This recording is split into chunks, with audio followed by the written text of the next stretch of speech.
प्रेम एक ऐसा भाव है जिससे परमात्मा को पाया जा सकता है। भगवान गौतम बुद्ध ने पूरी दुनिया को प्रेम का संदेश दिया कि प्रेम से आप पूरी दुनिया को जीत सकते हैं। बुद्ध कहते हैं कि प्रेम से घृणा को भी जीता जा सकता है। आप खुद ही सोचें कि आपका मन सबसे ज्यादा क्या चाहता है, और इसका जवाब आपको मिलेगा सिर्फ प्रेम। जी हां, दुनिया में चाहे पशु हो, पक्षी हो या कोई भी प्राणी हो, हर प्राणी का मन सिर्फ प्रेम चाहता है। लेकिन हम सभी प्रेम के भाव को समझ ही नहीं पाते और सब अलग दिशाओं में चलते रहते हैं। अज्ञानता से दूर प्रेम वासना और घृणा में बदल जाता है।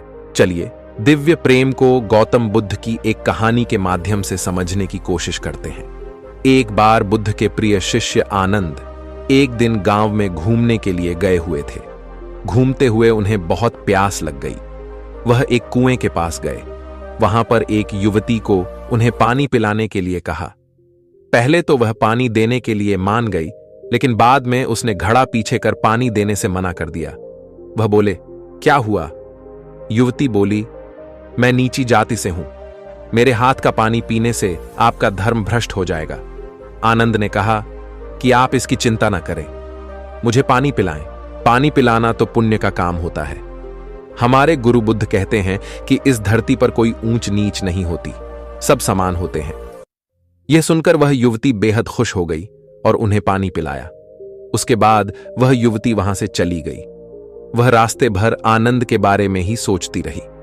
उसे उनकी सोच बहुत पसंद आई। आनंद देखने में भी बहुत सुंदर थे। कोई भी उन पर आसानी से मोहित हो जाता। वह युवती भी आनंद पर मोहित हो गई। वह रोज कुएं के पास उनका इंतजार करती। आनंद रोज उस कुएं के पास से जाते तो वही युवती उन्हें पानी पिलाती। अब तक उसे बस उन्हें जी भर देखने की इच्छा थी, लेकिन अब वह इच्छा बढ़ रही थी। एक दिन आनंद नहीं आए। युवती बहुत परेशान हो गई और उनके बारे में पता करने के लिए बुद्ध के आश्रम में पहुंच गई। जब उसने आश्रम में आनंद को देखा तब उसकी परेशानी दूर हुई। उसने आनंद से कहा कि आज आप घूमने के लिए गांव में नहीं आए। आनंद ने कहा, आज मुझे आश्रम में बहुत काम था। युवती ने कहा, आप जाति का भेदभाव नहीं करते, क्या आप मेरे घर खाने का निमंत्रण स्वीकार करेंगे? आनंद ने कहा, यह तुम्हें बुद्ध से पूछकर बताऊंगा। उनकी अनुमति मिल गई तो मैं अवश्य आऊंगा। यह सुनकर युवती खुश हो गई और वहां से चली गई। उसे उस दिन पूरी रात नींद नहीं आई। उसे लगा कि आनंद भी उससे प्रेम करता है, इसीलिए वह उसके घर खाने पर आ रहे हैं। अगले दिन आनंद बुद्ध से अनुमति लेकर उस युवती के घर गए। युवती ने उनके लिए अलग अलग तरह के पकवान बनाए थे। उन्होंने उसे बड़े प्रेम से ग्रहण किया। उसके बाद युवती ने आनंद से कहा, अगर आप ऊंची नीची जाति का भेदभाव नहीं करते हैं तो क्या मैं आपसे अपने मन की बात कर सकती हूं? आनंद ने कहा, हां, जरूर बोलो। युवती ने कहा, मैं आपसे प्रेम करने लगी हूं, आपसे शादी करना चाहती हूं, क्या आप मुझसे शादी करेंगे? आनंद ने यह सुनकर कहा कि प्रेम करना कोई गलत बात नहीं है। प्रेम तो हर किसी को करना चाहिए, लेकिन मैं आपसे विवाह नहीं कर सकता। मैं एक सन्यासी हूं। मेरे जीवन का लक्ष्य विवाह करना नहीं है। मैं केवल बुद्ध की सेवा करना चाहता हूं। युवती ने कहा, मैं आपको बुद्ध की सेवा करने से नहीं रोकूंगी, बल्कि आपके साथ मैं भी उनकी सेवा करूंगी।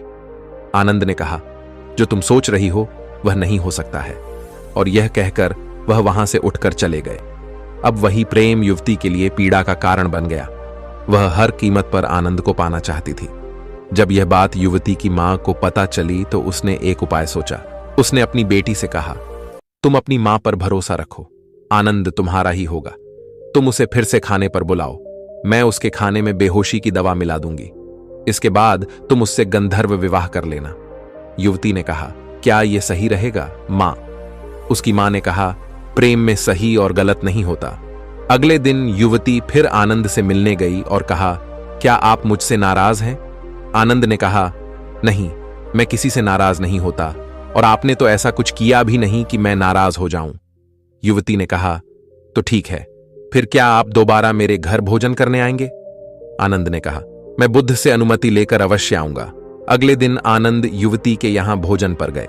उसने तरह तरह के भोजन आनंद को परोसे और उसमें एक बेहोशी की दवाई मिला दी। आनंद उसे खाते ही बेहोश हो गए। युवती की माता ने कहा, जाओ अब तुम गंधर्व विवाह कर लो। युवती ने कहा, मुझे यह ठीक नहीं लग रहा मां। युवती की मां कहती है, अरे सही गलत सोचोगे तो आनंद कभी नहीं मिलेगा। वह युवती अंदर गई और तैयार होकर बाहर आई। जैसे ही वह वरमाला लेकर आनंद के पास आई, उतने में ही आनंद की बेहोशी टूट गई और युवती को अपने समीप वरमाला के साथ देखा। युवती भी आनंद को इस तरह देखकर घबरा गई। आनंद ने युवती को खुद से दूर किया और बिना कुछ कहे वहां से उठकर चले गए। युवती कुछ भी नहीं कह पाई। उसने अपनी मां से कहा कि आपके कारण मुझसे वह दूर हो गए हैं। मैं खुद को पापी समझ रही हूं। मुझे ऐसा नहीं करना चाहिए था। मैंने बहुत बड़ा पाप कर दिया। अब तक मेरे हाथ से पानी तो पीते थे, लेकिन अब तो मेरा चेहरा तक नहीं देखेंगे। वह पूरी रात इसी पीड़ा में रही और सोचती रही, दुख मनाती रही।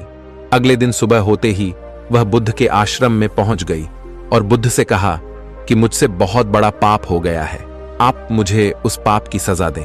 बुद्ध मुस्कुराकर बोले, मुझे आनंद ने तुम्हारे बारे में बताया। तुमने कोई पाप नहीं किया है, तुमने तो प्रेम किया है। युवती बोली, लेकिन आनंद मुझसे प्रेम नहीं करते, अब तो वह मुझसे घृणा करेंगे। बुद्ध ने कहा, आनंद तुमसे घृणा नहीं करता, वह किसी से घृणा नहीं करता, वह तो बस प्रेम करता है और वह तुमसे भी प्रेम करता है। वह सबसे प्रेम करता है। तुमने अभी प्रेम की वास्तविकता को समझा ही नहीं है। जो प्रेम करुणा लाए, आसपास शांति लाए, वही सच्चा और दिव्य प्रेम होता है। ऐसा प्रेम कभी खत्म नहीं होता। इसके विपरीत जो प्रेम क्रोध, लालच, क्रूरता को लेकर आए, स्वतंत्रता का हनन करे, मन में पीड़ा और अशांति लेकर आए, गलत काम कराए, इसे प्रेम नहीं कहते, उसे वासना कहते हैं। आनंद में आज भी शांति है, वह आज भी आनंदित है। वह तुमसे मिलकर पहले जितना खुश था, आज भी उतना ही खुश है। वह तुमसे जितना प्रेम करता था, आज भी उतना ही करता है। उसके मन में कोई पीड़ा नहीं है। वह किसी पाप भाव से ग्रसित भी नहीं है। उसका प्रेम वास्तविक है। इसके विपरीत तुम खुद को देखो, जिसे तुम प्रेम कह रही हो। क्या तुम्हें सच में लगता है कि वह वास्तविक प्रेम है? क्या तुम आनंदित हो? क्या तुम्हारे मन में शांति है? क्या तुम्हारे प्रेम ने तुमसे कोई गलत काम नहीं कराया? पहले तुम कितनी खुश थी, आज देखो तुम कितनी पीड़ा में हो। तब तुम कैसे कह सकती हो कि तुम प्रेम करती हो? वह युवती गौतम बुद्ध के चरणों में गिरकर बोली, मुझे क्षमा कर दें, आप सही कहते हैं, मैं प्रेम को समझ ही नहीं पाई। आप मुझे भी अपने संघ में शामिल कर लें।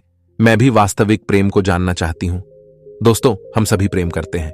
माता पिता, भाई बहन, पति पत्नी, दोस्त, प्रेमी प्रेमिका, सभी को प्रेम चाहिए।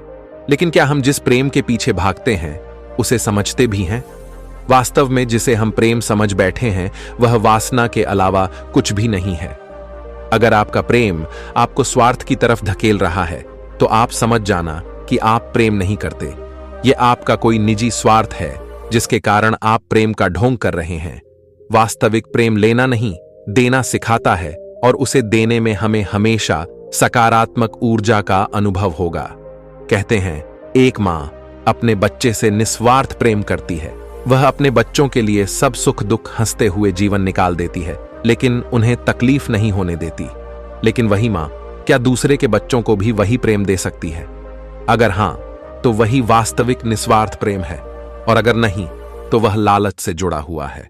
उसे वास्तविक प्रेम नहीं कहा जा सकता। दिव्य प्रेम हर प्राणी के लिए, हर इंसान के लिए, हर जानवर के लिए, पेड़ पौधों के लिए बराबर होता है। वह किसी में कोई फर्क नहीं करता।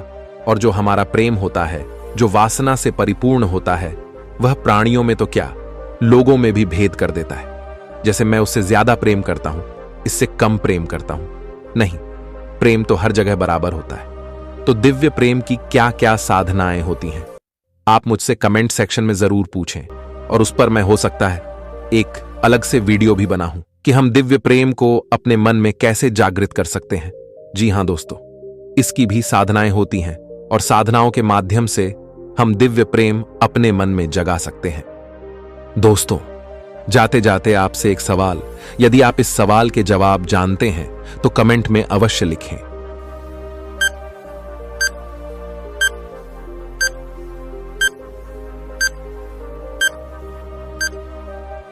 अगर यह कथा आपको थोड़ी सी भी ज्ञानवर्धक लगी तो इसे अपने सगे संबंधियों, दोस्तों, मित्रों के साथ शेयर जरूर करें, और ऐसी ही कहानियां सुनने के लिए हमारे चैनल को सब्सक्राइब कर लें और नोटिफिकेशन बेल को प्रेस कर दें, ताकि जब भी हम कोई कहानी या कथा डालें तो आपको तुरंत पता चल जाए।